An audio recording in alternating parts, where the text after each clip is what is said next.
You've been through so much of pain and trauma in your life, but again, I noticed one thing that there is a lot of humor in your writing. And you call it sarcastic and slapstick. Is it something like a mask you wanted people to show? No, that's 80% of my personality.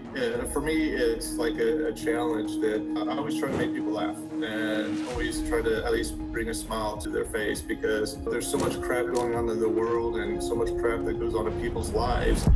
You're brutally honest about the physical toll of Iraq, specifically the severe nerve damage from biological and chemical weapons. Do you think the public truly understand what our soldiers are actually exposed to over there? No, of course not, because, for instance, we were actually experimented on by experimental vaccines from Big Pharma. They actually used to do this for mental institutions. They experiment on the mental patients, prisoners, but then, of course, laws change and they say, oh, no, that's inhuman. But that never stopped from the military because when you enlist in the military in America, you're no longer an individual. You're no longer a civilian. You actually become government property. It broke my heart while reading that at the 40 years old, despite all of your accomplishments, you were homeless. I really want to know what was the hardest part of those 2 years on the streets. Probably the hardest was being turned down for being a veteran. So every veteran that was discharged before 9/11, we don't count. So they receive billions of dollars in donations to help veterans, which is great for post 9/11 veterans. But for the rest of the veterans before 9/11, they don't give a shit. Hello, everyone, and welcome back to Pages of Pandora, the show where we talk about stories and the authors behind them. Today, we are joined by Dr. Miguel De La Rocha. He is an Army combat, a former law enforcement officer, and an even award-winning author.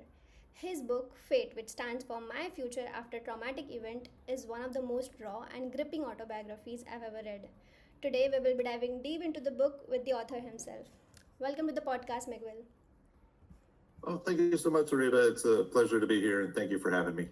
I've been looking forward to this conversation all the week. I've read your book and I just sat there for a moment because I needed to process. So, thank you for being here today.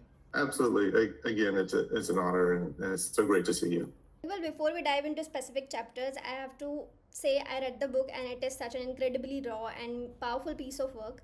For our listeners who's just getting introduced to you today, I'd really love for them to hear it directly from you. Can you briefly take us through your journey? So basically, it started back in 2014, 4th of July here in the States.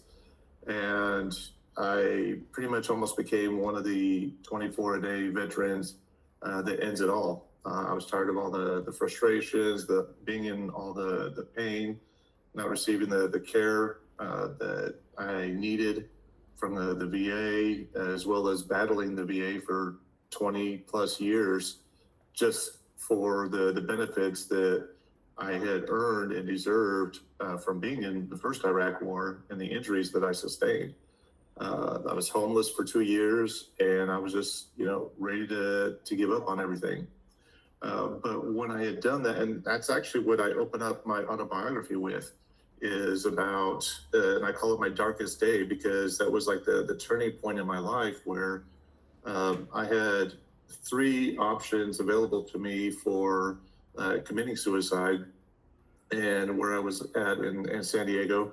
And there was the Amtrak, the train tracks that were right there, and the Amtrak goes about 70, 80 miles an hour through there, so I could just jump in front of that and splat, right?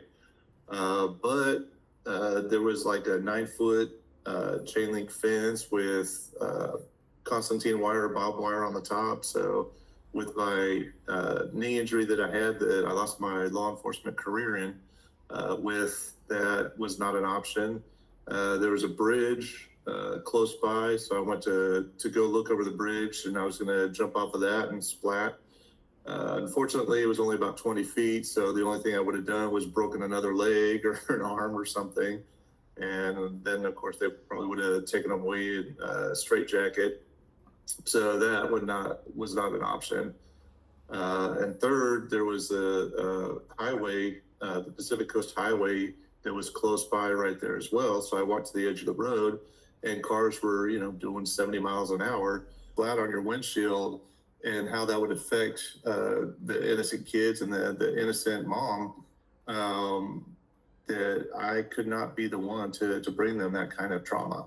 And so from that aspect, it was about looking and planning things out of how the cause and effect of everything. And because of that, I actually turned away and I said, no, I can't do this. I can't do this to somebody else.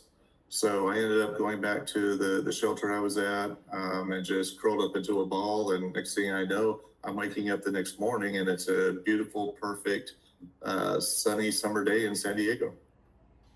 And I knew right then that I would have to share all my experiences, all the times I've been dead and came back, as well as all the times I should have been dead and wasn't, and am not, obviously, just to be able to give hope and inspiration to others that, are going through crap in life. That, we have a infantry motto, Army infantry motto. It says Semper Anticus, which stands for always forward.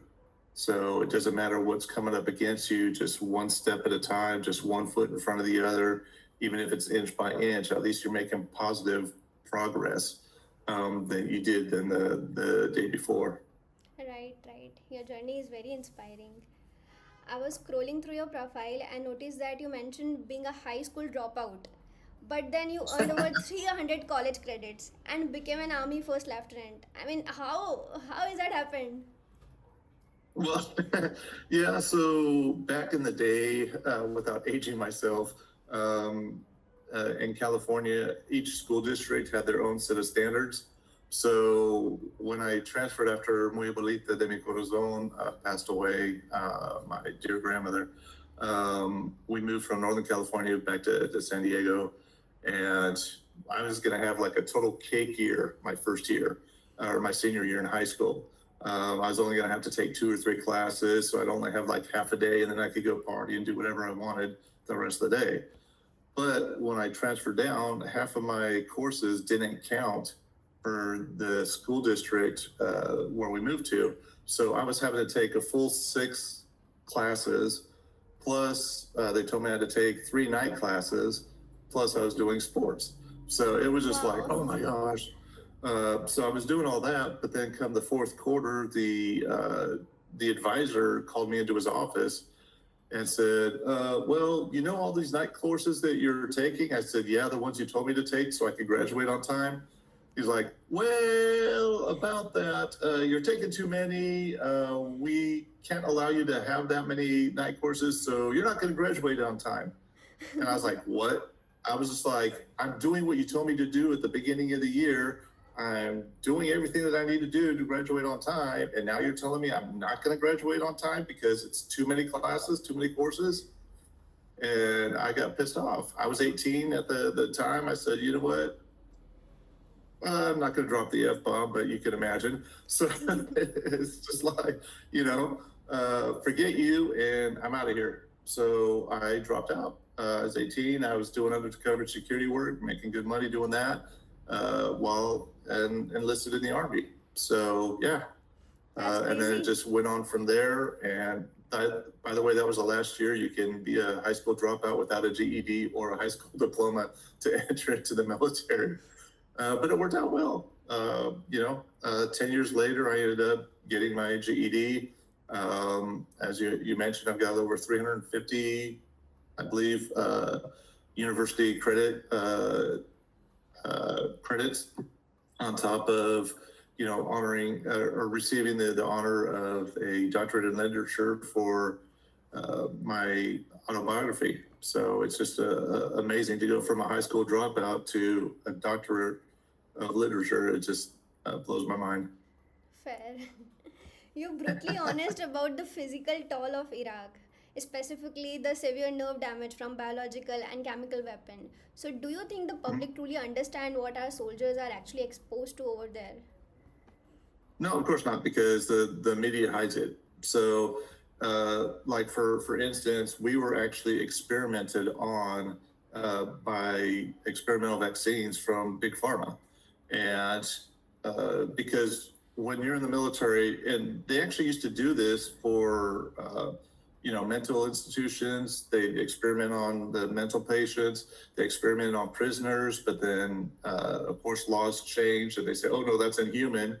But that never stopped from the military, because when you enlist in the military in America, you're no longer an individual. You're no longer a civilian. You actually become government property. And to show how this actually is, we had a guy in basic training, our first weekend of Liberty, where we actually get to go off base for the weekend. He fell asleep in the sun, got completely baked and sunburned, came out like a lobster boy. And he ended up getting reprimanded and disciplinary action against him, and his pay was docked because he defaced government property. So, which is funny too, because technically any soldier or military person that gets a tattoo is defacing government property. It's hard to be in the military and not get one of those. It's like a rite of passage.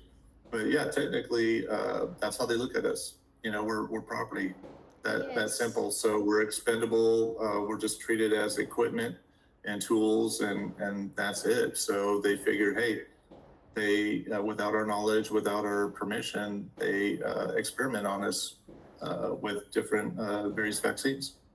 Honestly, because we see the flags and parades, but nobody's talking about what's actually happening to these soldiers' bodies. Yeah, exactly. And that's the other thing too that I've noticed and had learned, if you will, or discovered, that they spend hundreds of millions of dollars training us for combat, but after combat they never spend a dime untraining us or training us to enter back into civilian life.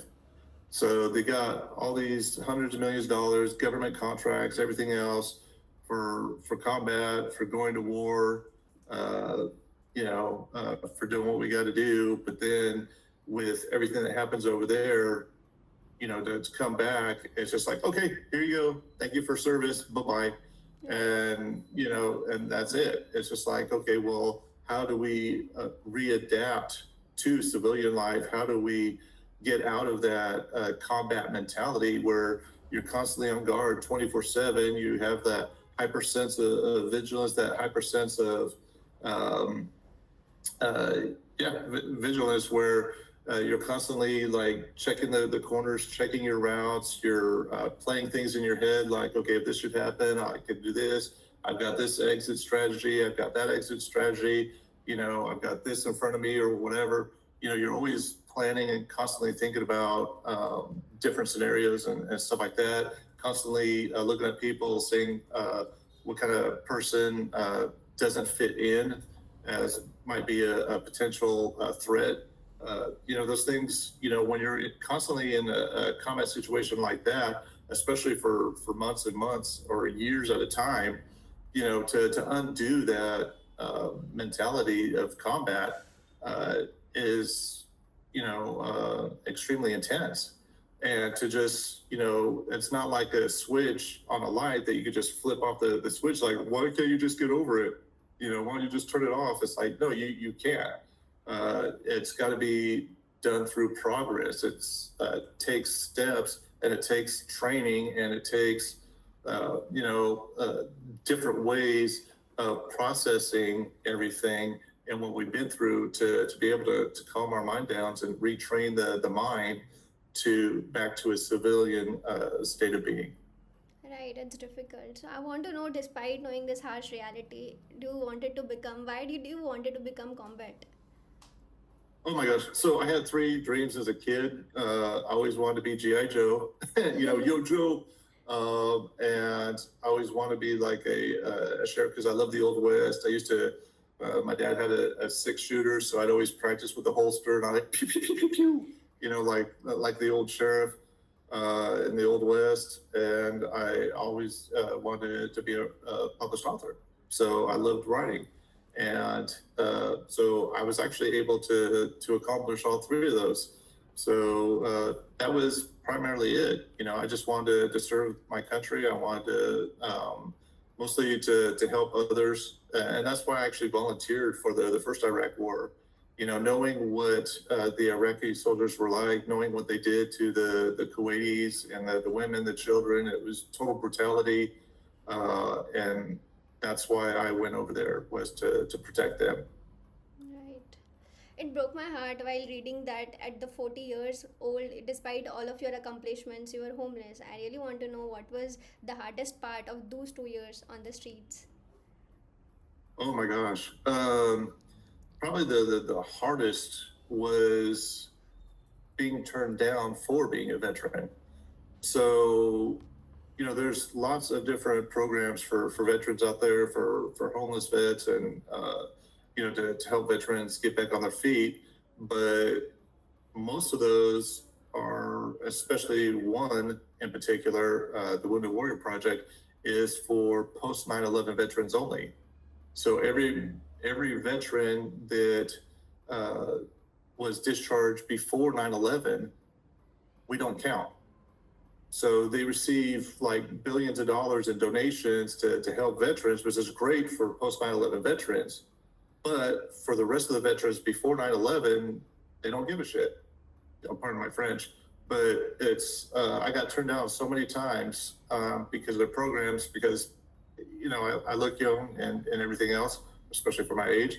Um, and so they thought I was post 9/11 veteran, but then as soon as they asked for my DD 214, which is our discharge papers, and they saw that I was on the first Iraq War, then all of a sudden, oh well, we can't help you.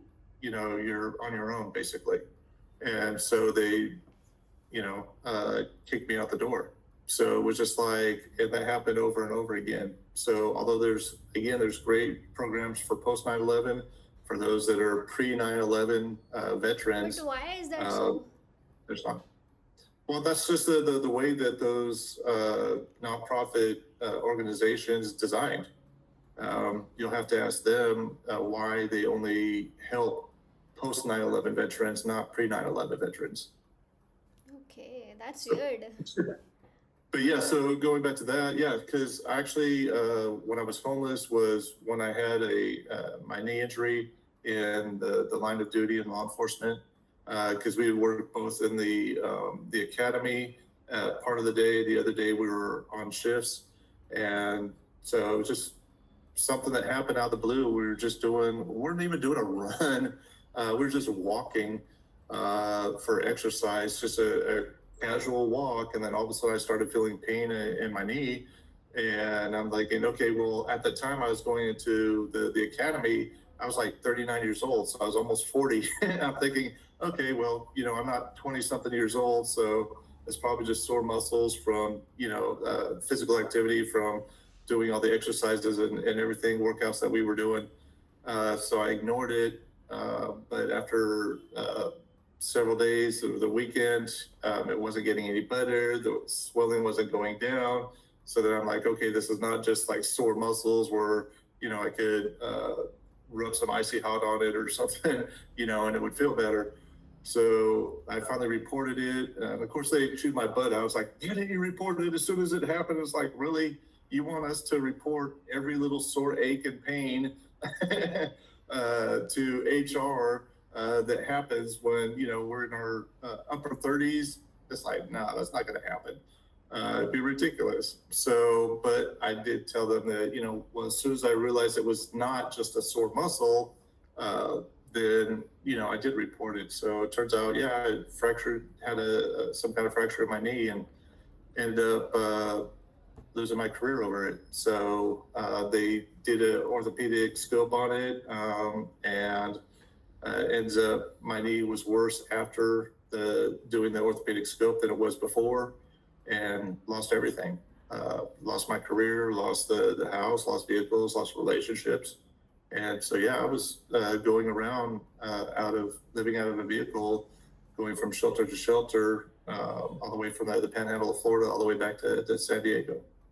And luckily, there was a brand new program in San Diego for homeless veterans, and I was actually the first veteran that they got processed into that program.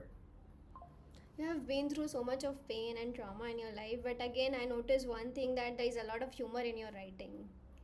And Oh you yeah, you got it. Humor. yes, yes, and you call it sarcastic and slapstick. Is that a humor, a genuine part of you, or is it something like a mask you wanted people to show? No, that's like 80% of my personality. For me, it's like a challenge that uh, every time I run into a stranger, whether it's on the phone with customer service or in line or wherever, I always try to make people laugh and always try to at least bring a smile to their face because there's so much crap going on in the world and so much crap that goes on in people's lives. I feel that if I could just bring a little bit of joy and a little bit of laughter into their life, at least that would be a positivity in their life and positive energy for that day that would, you know, Yes. uh, give them some kind of encouragement to Right. continue on.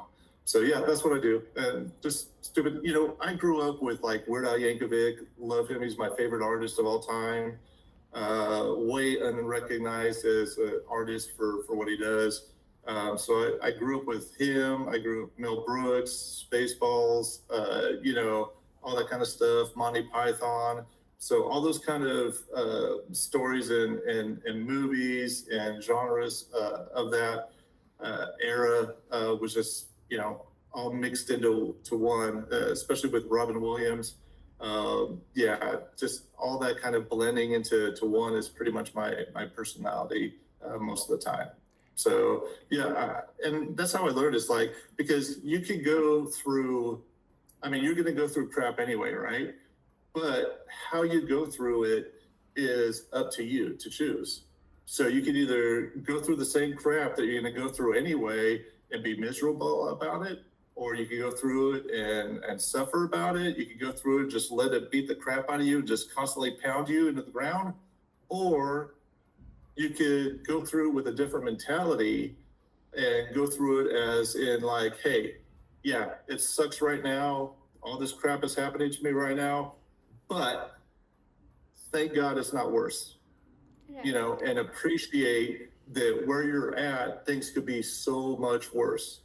And as I often say in interviews, if you're in a situation and you don't think things could be worse, contact me. Believe me, I can share with you how much worse things can be. Right. And be Because thankful that they're not. So it's all about the mentality. It's all about the aspect and your view on life. And by having humor, that really actually helps a lot because I've learned that through my traumas and overcoming my traumas, it really helped helping other people. So that was the outlet for me. Making people laugh was an outlet for me to be able to overcome that and heal myself from those traumatic events. right, honestly, because I think not everybody can carry pain and still make people smile, right? But you really have a distinctive personality. Oh, well, thank you. Yeah. So I want to ask which chapter was the hardest to type out? Oh, you would ask that. So by far, the most difficult chapter was the chapter about losing the three sets of twin girls. That still hits me.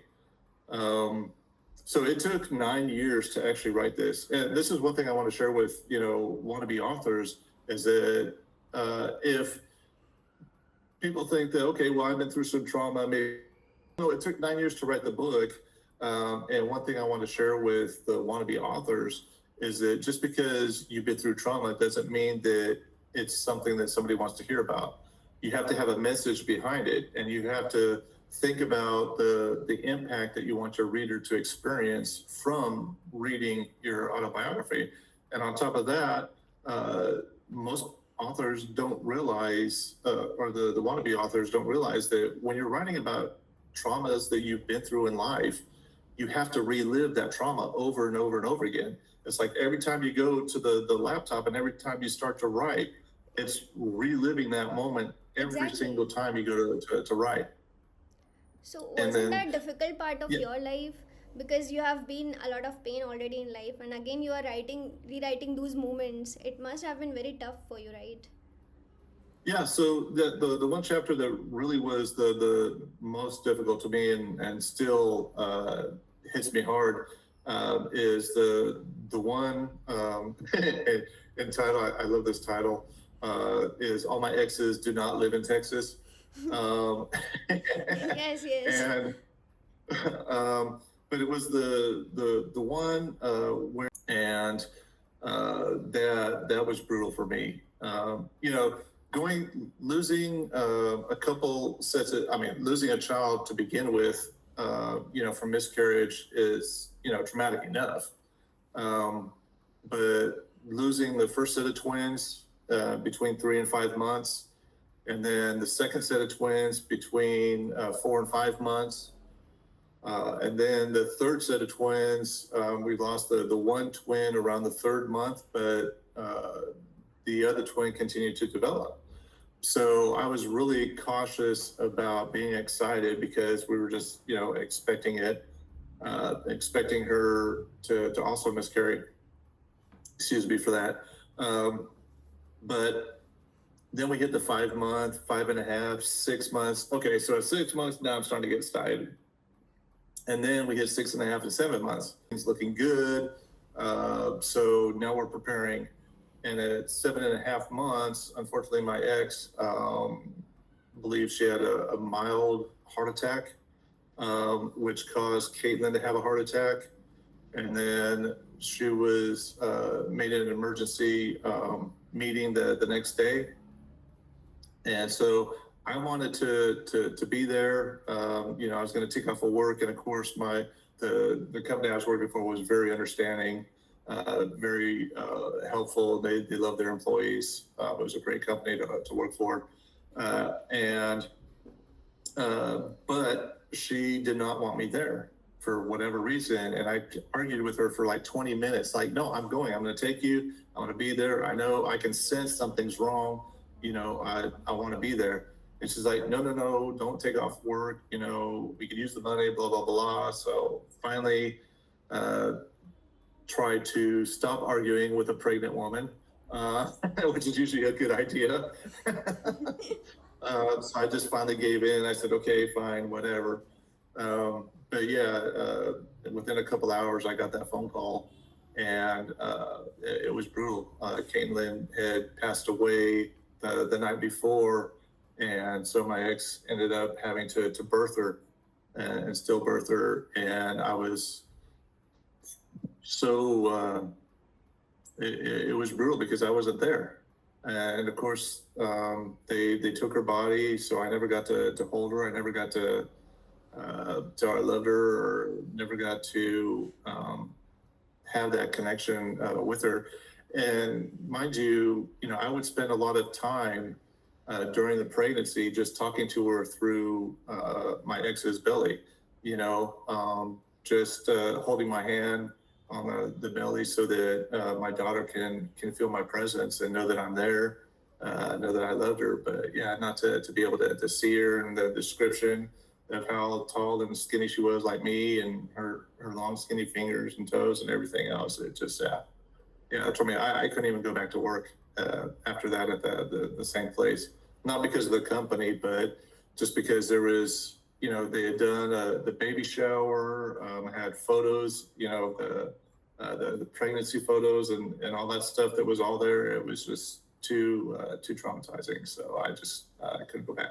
And that was the most difficult one. It took me several months just to finish that one, because there were times where I could only write a few words at a time, and then I'd have to put it aside for a few weeks before I'd even think about coming back to write again. And that's what I'm talking about, is that, most people that want to write about the traumas in their life don't understand that when you do it, you are reliving that every single time you go to write. Not just the one time to write the chapter or to write the section, but every time you go to type in a word, you're having to relive that. Right, I can understand that. It is very difficult.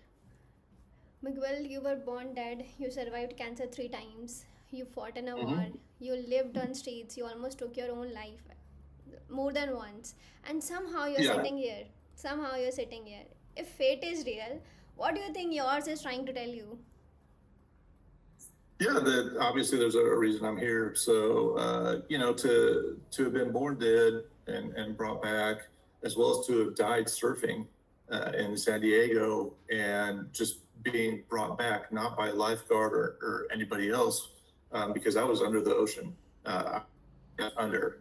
And it got to the point where, everything felt nice and warm, just a warm, soothing, calming feeling came over me. And this was during two hurricanes off the coast. So the surface of the waves and everything else was violent, crashing and everything else. But I didn't hear that. I didn't feel any of that. I just felt like I was floating. I didn't need to breathe anymore. So it was like there was no panic or anything like that. It was just like I was floating in space. And then the white light started coming and getting brighter and brighter and everything else. And then all of a sudden it was like, oh, hell no, I know what this is. And so I snapped out of it and I climbed back to the surface and I was able to get out of there. But came back from that and a dozen times that I should have been dead. And then, of course, there's also the escaping from the Philippine cartel, multiple assassination attempts on my life from that. So, yeah, just a crazy life. And so, and that's why I love to tell people is like, I've been through just about every kind of trauma and every kind of experience that a person can go through. And I'm glad that I was in to be able to do it in place of somebody else because of how strong I know I am, my spirit is, my mind is, to be able to overcome so much, just time after time after time after time, is, I'm very grateful that it was me that went through it so that I can have that rapport with other people through multiple different types of traumas to let them know it's like, hey, you can get through this. I did it multiple times, and they can have a great future after traumatic events. And that's where the title came from, was F.A.T.E, Future After Traumatic Events. Right. The fact is that you're sitting here right now and talking about it, helping other people through your pain. I think that says everything about your purposes, because most people don't survive in one of those things, and you survived all of them. So definitely it is very helpful for other audience. They will definitely take a lot of things from your book and your journey. Yeah, and it really, that's one of the reasons why I ended up winning the International Impact Book Award for the positive impact it's had on people around the world. And I've got a lot of fans in India that really helped out with that, as well as other places too, and around the world. And it just baffles me, but I'm so thankful that my story is actually helping people around the world, and that it's giving that such a positive influence in their lives, that when they're going through stuff and struggles and stuff like that, that they do have that hope, that they do have that encouragement that, hey, look what he went through. What I'm going through isn't as bad as what he went through. So he got through it, I could get through it, and that'll help them continue on and drive on and hopefully give them a positive mental change as well as to what they're going through. But it's humbling, and it's just amazing what's going through. And that's one of the reasons why also I'm really excited about what's coming up, because I ended up switching publishing companies. So now I'm with the book publishing path, which is revamping my autobiography. Wow. And so they're actually making it into a hard book. I've added more content to it, as well as some of the awards and everything that I've won since the first publications. So on top of that, the hardback, they're also going to be translating into Spanish, and Spanish is the second most used language in the world. They're doing it into an audiobook as well, because that's been one of the biggest requests from my followers is like, hey, that's great, but I really don't have time to sit down and read, and I like to listen to audiobooks. Are you going to make it an audiobook? So finally, the answer is yes. We're in the process. So hopefully within the next few months that, these will start coming out and it's going to be incredible. And then I'll be able to also do it directly off of my website. So yeah, it's just an amazing journey, and I'm so grateful to Natalie, who's in charge of all that for me. She's just an amazing woman. I have a great rapport with her. So she's a real credit to book publishing path. Wow, that's amazing. So you will be narrating your own audiobook, right? Yeah, so yeah, they're actually going to have for the audio version. I'm not sure who's going to be doing the audio on that, but it's going to be professionally done instead of just me here in my studio doing it. It'll be professionally done, and same with the translation in Spanish. It's actually going to be a professional translator, not just AI or Google Translate, where there's going to be a lot of errors Right. in it. So I'm really looking forward to such a great project and seeing the outcome of it. Right, wonderful. My last question to you is, what is your advice to someone who is isolating themselves right now because they're convinced their pain make them a burden to the people who love them? Yeah, so that was something that I used to do all the time with the traumas I went through. Is like when I'm facing PTSD and I'm being triggered, that I'll just shut down, and it's just like I'll just become like a zombie, if you will, and that's one of the worst things that you can do. It's everybody has a way of overcoming. Everybody has a different way of getting through the traumas, which is great because there's multiple unlimited avenues for doing that. Things to be able to get through it when things start to get triggered, when you start to dive into that depression, don't stay there. Yeah, acknowledge that, hey, this sucks. My girlfriend broke up with me, my husband's divorcing me, whatever, is going on. Yeah, life sucks at times, but don't stay in the funk. Do something positive, even if it's just like get up and make your bed. Just that one act.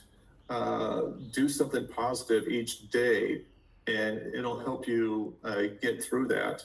But find an avenue to release all that pain, to release all that frustration, to do it in a positive way rather than drugs or alcohol or isolation, which usually turns into suicide, unfortunately, and we definitely don't want that.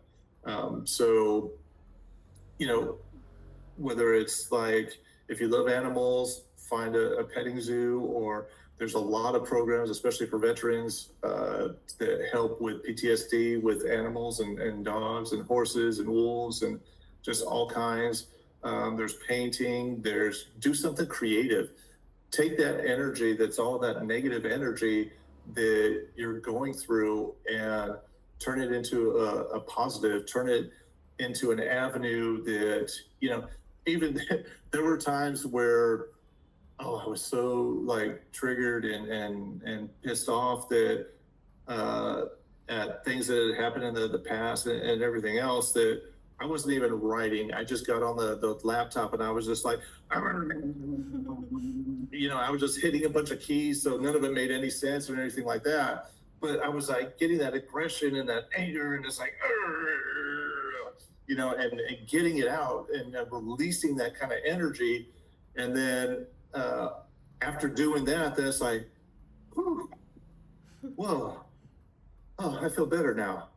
So it's you got to release that kind of energy, release that anger, release that pain, find an avenue, positive way of dealing with that. And if you don't have any ideas, ask for help. It doesn't mean you're a wuss. It doesn't mean you're a pansy or anything like that for asking for help. It's simply being a good, as we call the military, a good battle buddy, right? We're always supposed to have a battle buddy with us. And when you're going alone, where the hell is your battle buddy? Because it is a battle. It's a battle of the mind. And it's a battle of what you've been through and the traumas and the PTSD. And so instead of doing it alone, find your battle buddy. Find somebody that's got your six, that is going to be beside you, side by side, to help encourage you and to help you get out of the funk, so that you don't end up being one of those veterans that ends it all every hour of every single day. Right. That's a very practical advice you gave. Thank you so much, Miguel. And I'm damn sure it will help a lot of people who are facing trauma, pain, and grief in their life. And I just want to say massive thank you for being here today and being this open about your journey, your survival, and breaking down this complex, messy realities of grief and trauma. And it is incredibly necessary to share this journey, right? So thank you so much for being here today. Yeah, thank you. And for anybody that wants to get a copy of my book, you can follow me on Instagram at author.delarocha, Yes. or you can also hit my website, yourfate, F-A-T-E, .life, L-I-F-E. So yourfate.life. Thank you so much, Arriba. Yes. Thank you. To everyone listening out there, you can check out the book. It's available on Amazon and you will get all of the links mentioned in the description. Thank you for listening to the podcast.